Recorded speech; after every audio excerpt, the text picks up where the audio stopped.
की सेहत को कमाएंगे तो पैसा अपने आप से कमाया जाएगा, है ना। तो you all are at the right time at the right place. और सबसे बड़ी बात यहाँ पर आने के बाद एक और चीज देखिएगा कि यहाँ पर हर उम्र का है। जिसने 18 साल पूरे किए हैं वो भी यहाँ पर है, जिसने अपने 20-30 साल पूरे किए वो भी यहाँ पर है, जो 40 प्लस है वो भी यहाँ पर है, जो 60 प्लस है वो भी यहाँ पर है, जो 80 प्लस है वो भी यहाँ पर है। It means you are at the right time at the right platform. So अपने आप के लिए, इन सब के लिए क्लैपिंग करें एक बार के लिए।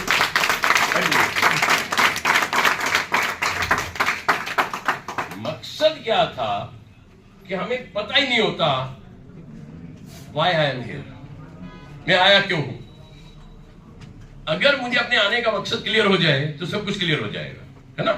तो मैं जब फरवरी में आया था, एक्सीडेंटली आया, I came here accidentally. Actually 2 minute में अपने बारे में बताऊंगा कि मेरे फादर के साथ चैलेंज था, और चैलेंज इतना वर्स्ट था कि डॉक्टरों ने जवाब दे दिया, कहानी खत्म। सिर्फ 10-15 दिन का मेहमान बोल दिया गया था मेरे फादर साहब को। आई was a businessman, I was doing running my own factory, auto parts manufacture. तो मैं ऑटो पार्ट्स का काम कर रहा था। तो जब मेरे फादर को डिनाई कर दिया गया, डॉक्टरों ने जवाब दे दिया, तब एक अनजान लेडी ने मुझे इसका रास्ता बताया। तो जब रास्ता अनजान व्यक्ति आपको बताता है तो जवाब दीजिएगा कि आपको डाउट जल्दी आता है या डिसीजन जल्दी लेते हैं? डाउट आता है, डाउट ज्यादा आता है। मेरे को भी डाउट आया, लेकिन डाउट क्लियर कैसे होगा? एक है डाउट, एक है डिसीजन, दोनों अलग अलग हैं। यहाँ पर डाउट है, ये डिसीजन है। बीच का रास्ता एक स्मार्ट डिस्कशन। जब तक वो स्मार्ट डिस्कशन नहीं होगी, आप डाउट से डिसीजन तक नहीं पहुंच पाएंगे, है ना। तो वो क्या था कि मैं उस व्यक्ति के पास गया, और वो मेरी जो स्मार्टली डिस्कशन हुई 2 घंटे तक चली। और वो स्मार्टली डिस्कशन इतनी लंबी चली क्योंकि मैं 42 प्लस का था और वो व्यक्ति जो था 20-22 साल का था, मतलब 22-25 साल का था। अब वो बंदा मेरे से 10-15 साल छोटा और मैं उससे 10-15 साल बड़ा। तो मेरा दिमाग ईगो पर था कि मैं उसकी उम्र में बहुत बड़ा हूं, ये लड़का मुझे क्या समझाएगा, ये मुझे कौन सी नॉलेज देगा।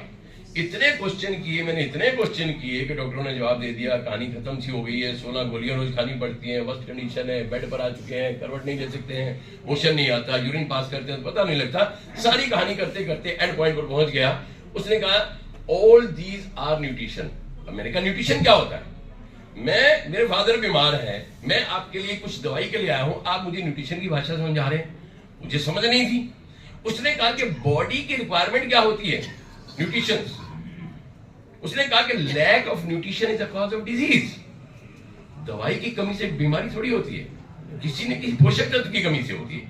ये लाइन मुझे समझ आई because I was a science student, क्योंकि मैंने 11th-12th में साइंस ली थी।